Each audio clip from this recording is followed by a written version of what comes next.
Hello and welcome to Perspectives. It's good to have you with us today. I'm Sam Jones, and we are really pleased and proud to be able to introduce our first guest, Charles Fuschillo, who is a solid Italian in New York and president and CEO of the Alzheimer's Foundation of America. Charles, welcome. Well, thanks so much for having me on, Sam. A little bit about Alzheimer's.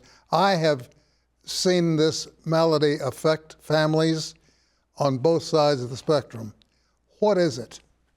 So Alzheimer's is a progressive brain disorder that impacts an individual's memory, thinking, and language skills, and the ability to carry out simple tasks. Alzheimer's is a disease, Sam. There's always a confusion. What is Alzheimer's and what is dementia? But Alzheimer's is a disease, and dementia itself is not a disease, but it's a terminology used to describe symptoms such as loss of judgment, loss of memory, and other intellectual functions. Do we have any idea what triggers it? No, we don't. And that's the whole thing, Sam. This was discovered back in the early 1900s and named after the doctor, Dr. Alzheimer's, when he was presenting a case of a patient who had cognitive malfunctions, memory loss, and the ability to just judge such simple tasks. But since the early 1900s, it's still a perplexed disease state. There's been new therapies that have slowed down the progressions, but for us here at the Alzheimer's Foundation of America, the finish line is finding a cure. It's the most amazing malady, if you will, because I've seen it rip families apart. I've seen caregivers throw up their hands and walk away.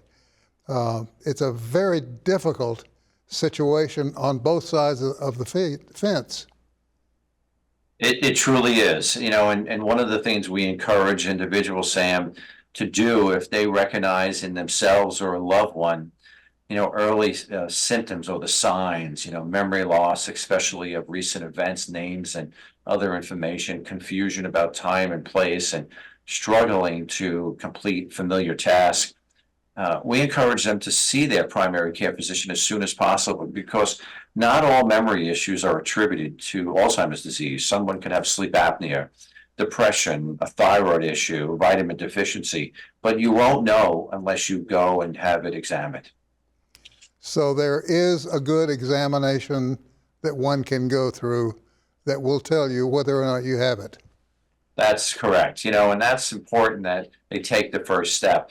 Here at the Alzheimer's Foundation of America, we offer free memory screenings. We like to call it, Sam, a checkup from the neck up, and we'll ask a series of questions and test your memory, your thinking, and your language skills. And you'll get a baseline score like anything else that you do on an annual basis with your primary care physician. If you score below the baseline, we'll make certain recommendations to see further medical advice. But it's important that you take that first step. Is there any way to halt the progression of it? No, there's not. There's new drugs that the FDA has approved in the last 2 years that will slow down the progression. But Sam, I will tell you, the most important thing to do is what we've learned from elementary school. Exercise every single day, eat right, don't smoke, don't drink. Your habits of life and through your lifestyle can catch up with you. And so many times people forget we know what we put in our mouth affects our body, but it also affects your brain as well. Let's talk about numbers just a minute. Have you any idea how many people across the United States are affected by it? Sure, nearly 7 million people. And in the absence of a cure or meaningful new therapies, that number is expected to triple by 2060. In your state, Sam, there's more than 71,000 people living with the disease. That you've identified. That we've identified. Now, think about this, how prevalent it is. Take that $7 million, that 7 million people that it's affected, or 71,000 in your state, and use a multiplier of 3 or 4 as a caregiving team. You could see how widespread and prevalent this disease is. I would assume, and that I hate to assume anything, but I would assume that there are folks who come to you and say, I can't remember where I put my car keys, or I don't know why I took that glass out of the cabinet. I think I have Alzheimer's. Does that happen?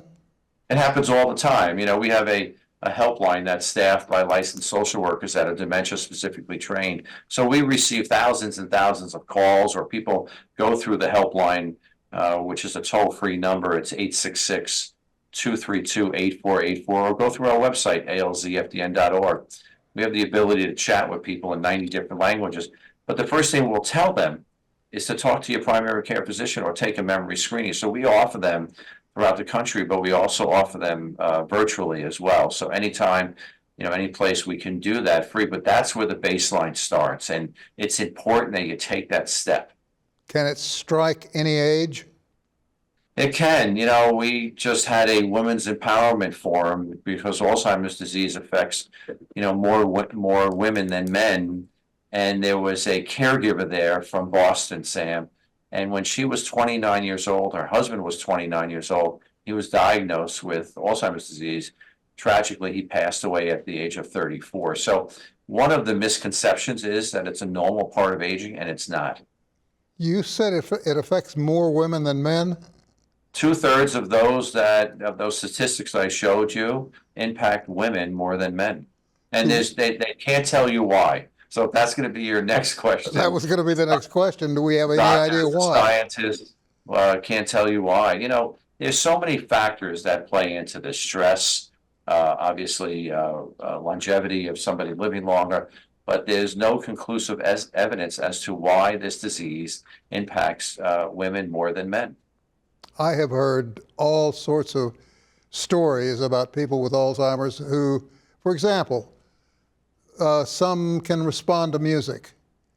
Right. Is that true? Absolutely. We have therapeutic programs here that we do throughout the entire country, and it stimulates, memories. It stimulates other things in somebody. Music therapy is very, very powerful for anybody. And, if you're a care partner listening to this show, we encourage you to play their favorite music of the loved one you're caring for. All right. If someone in your family is diagnosed with Alzheimer's, what do you recommend in terms of longevity of caring for them? Should they keep familiar things around them? What should be done? So I'd say the first step is to pick up the phone, call our helpline here at the Alzheimer's Foundation of America, speak to a licensed social worker who is dementia specifically trained. They will talk to you and stay with you as the journey goes on. That's what's critically important. And why I emphasize that, Sam, is because our founder, Mr. Bert Brodsky, when he was caring for his mom back in the 70s and 80s, he really had no place to turn to for any guidance, counseling, or support. You can't go on this journey alone, even as a care partner. So the first step is to pick up the phone and call AFA. So I want to stress that you can't make the trip alone. That's incredibly important. That is, you need to develop a care team, and we will educate you. We will stay with you the entire journey, the entire steps. We will prepare you what the next stages are. It's, you have to remember, once the disease walks into your front door and impacts somebody as a disease, it's also impacting the family and the care partners. And you need a guidance, you need a support system, and we will provide that to you, but we will educate you every step of the way on the journey. Charles, I know you're a very busy man, and I am so grateful. All of us here are grateful for you taking time to talk with us about it, and I wish you the best in your journey. Well, thank you so much for having me on. We're going to take a short break, and when we come back, we'll have more right after this.